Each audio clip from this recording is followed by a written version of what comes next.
മലിനപ്പെടത്തില്ല എന്നുള്ള രീതി. അതുപോലെ നിങ്ങൾക്കും പ്രീ ഡിസിഷൻ ഉണ്ടായിരിക്കണം. എന്നെ ആരെങ്കിലും പ്രപ്പോസ് ചെയ്താൽ, എന്നോട് ആരെങ്കിലും അപ്രോച്ച് ചെയ്താൽ എൻ്റെ സ്റ്റാൻഡ് ഇതാണ്. ഓക്കെ, ദൈവത്തിന്റെ കണ്ണിൽ ദൈവം നോക്കി തന്നെ അറിയാം. രണ്ട് കാര്യമുണ്ട്. ഈ രണ്ട് കാര്യത്തിൽ നിങ്ങൾ സെക്ഷുവാലിറ്റിയിൽ നിങ്ങളുടെ ജീവിതം സൂക്ഷിക്കണം. ഒന്ന്, കല്യാണം കഴിക്കുന്നതിന് മുമ്പുള്ള നിങ്ങളുടെ നിർമ്മലത, കല്യാണത്തിന് ശേഷമുള്ള നിങ്ങളുടെ വിശ്വസ്തത. ഈ രണ്ട് കാര്യമാണ് ദൈവം നോക്കുന്നത്. ഇനിയും ഈ രണ്ട് കാര്യത്തിൽ പുറത്തു പോകുന്നത് ഈ ഒരു റിലേഷൻഷിപ്പ് മാത്രമല്ല, പോണോഗ്രാഫി, മാസ്റ്റർബേഷൻ, രണ്ട് സീക്രട്ട് ആയിട്ടുള്ള അഡിക്ഷൻസ്. ആരും അങ്ങനെ പുറത്ത് പെട്ടെന്ന് പറയുന്നില്ല. സീക്രട്ട് ആയിട്ട് ഈവൻ ഗേൾസും ബോയ്സും ഒരുപോലെ അഡിക്റ്റഡ് ആയിട്ടിരിക്കുന്ന, പുറത്ത് പറയാത്തതുകൊണ്ട് തന്നെ നമുക്ക് പുറത്ത് കൊണ്ടുവരാൻ പാടുള്ള രണ്ട് ഇഷ്യൂസ് ആണ്.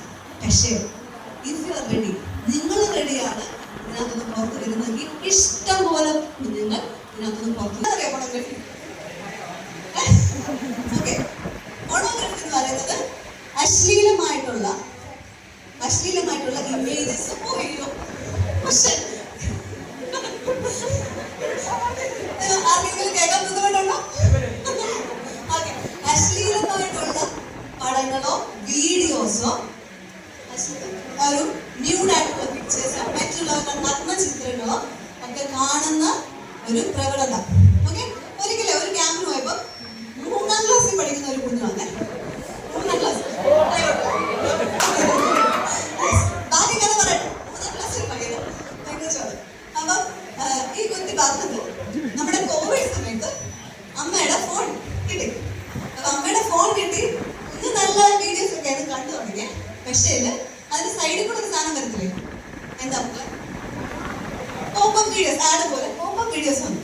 അത് ചുമ്മാതെ സ്കിപ്പ് അടിക്കേണ്ടി വരത്തില്ലേ ആ സാധനം ചുമ്മാതെ ഇതെന്താണെന്നുള്ള ക്യൂരിയോസിറ്റി കണ്ടു തുടങ്ങിയത്. ആ കുഞ്ഞിനോട് പറഞ്ഞു, ചേച്ചി ആദ്യമേ കണ്ടപ്പോൾ എനിക്ക് ഇത് എന്താണെന്നുപോലെ മനസ്സിലായില്ല. ആ പ്രായമല്ലായിരുന്നു. 3ാം ക്ലാസ്സിൽ എന്നെ കാണുമ്പോൾ, ഇപ്പൊ 1ാം ക്ലാസ്സിൽ. ഓക്കെ, അപ്പൊ ഇതെന്താണെന്ന് പോലും മനസ്സിലായില്ല. പക്ഷേ താരതമ്യേന ഇതിനകത്തോട്ട് അഡിക്റ്റഡ് ആയിപ്പോയി. ആ കുഞ്ഞ് വന്ന് നിന്നത് ഹാലൂസിനേഷൻ അല്ല. ഇരിക്കുമ്പോൾ എന്തൊക്കെ ശബ്ദങ്ങൾ കേൾക്കുന്നു. അത്രയും ചെറിയ പ്രായത്തിലെ ഇത്തരത്തിലുള്ള ഇതില് ഭയങ്കരമായിട്ട് അഡിക്റ്റഡ് ആയി അതിന്റെ ബ്രെയിൻ മാറി. ഓക്കെ, ഇത് കൂടാതെ ഇത്തരത്തിലുള്ള, നിങ്ങൾ ശ്രദ്ധിച്ചിട്ടുണ്ടോ, ഒരു വീഡിയോ കണ്ടു കഴിഞ്ഞാൽ ആദ്യം, അതായത് ചായ കുടിക്കുന്നതിന് മുമ്പ് നമ്മളൊരു മുട്ട കഴിച്ചെന്ന് വെച്ചാൽ അതിൻ്റെ ആ ചായക്ക് മധുരം. ഇതേ സംഭവമാണ് ഒരു വീഡിയോ കഴിഞ്ഞിട്ട് പിന്നെ അതേ വീഡിയോ ആയിരിക്കും ഇങ്ങനെ മരണക്കിണർ പോലെ, അതിനേക്കാളും ഭയങ്കരമായിട്ടുള്ള, അതിനേക്കാളും ഒരു പെർവേർട്ടഡ് ആയിട്ടുള്ള, ഒരു മ്ലേച്ഛത നിറഞ്ഞതായിട്ടുള്ള ഇതിലേക്ക് കയറി ആൾക്കാർ.